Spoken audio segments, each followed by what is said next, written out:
ঢাকা শহরের ৪০০ বছরের ইতিহাসের সাক্ষী হয়ে স্বমহিমায় দাঁড়িয়ে আছে মুঘল আমলের নিদর্শন লালবাগ কেল্লা।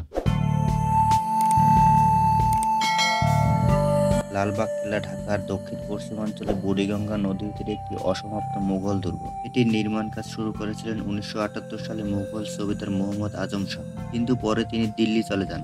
এতে কাজ বন্ধ হয়ে যায়। তার উত্তরসূরি মুঘল সুবেদার শায়েস্তা খাঁ ১৬৮০ সালে নির্মাণ কাজ পুনরায় শুরু করেন। ১৬৮৪ সালে তার কন্যা পরী বিবির মৃত্যু ঘটে। কন্যার মৃত্যুর পর শায়েস্তা খাঁ এই দুর্গকে অপয়া মনে করেন এবং ১৬৮৪ সালে অসমাপ্ত অবস্থায় এর কাজ বন্ধ করে দেন।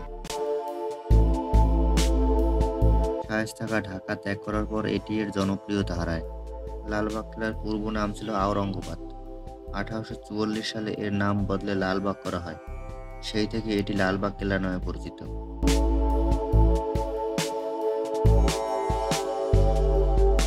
লালবাগ কেল্লার প্রধান স্থাপনা হল পরী বিবির সমাধি।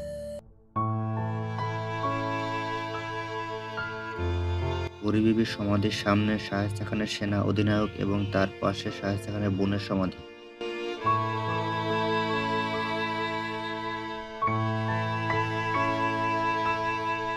সামনে যে স্থাপনাটি দেখা যাচ্ছে এটি হচ্ছে শায়েস্তা খানের হাম্মামখানা বা আবাসস্থল।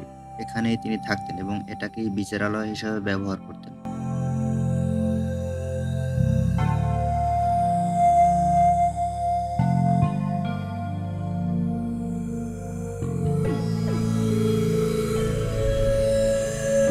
হাম্মামখানার ভিতরের স্থাপত্যশৈলী অত্যন্ত সুন্দর।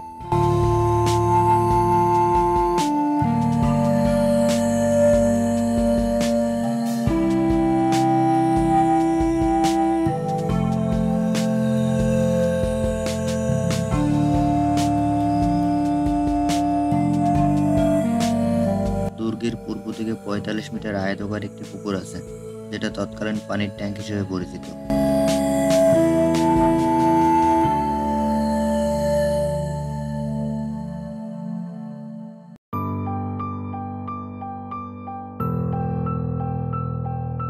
এটি কেল্লার গুপ্ত রাস্তা। বর্তমানে এটি বন্ধ আছে। লোকমুখে শোনা যায় এর ভিতরে যে ঢুকে সে নাকি আর ফিরে আসে না, তাই কর্তৃপক্ষ এর মুখ বন্ধ করে দেয়। শত্রুর হাত থেকে বাঁচার জন্য কেল্লার চারপাশে এমন উঁচু দেওয়াল নির্মাণ করা হয়েছিল, যার কিছু অংশ বাদে অন্য সব প্রায় ধ্বংসস্তূপে পরিণত হয়েছে।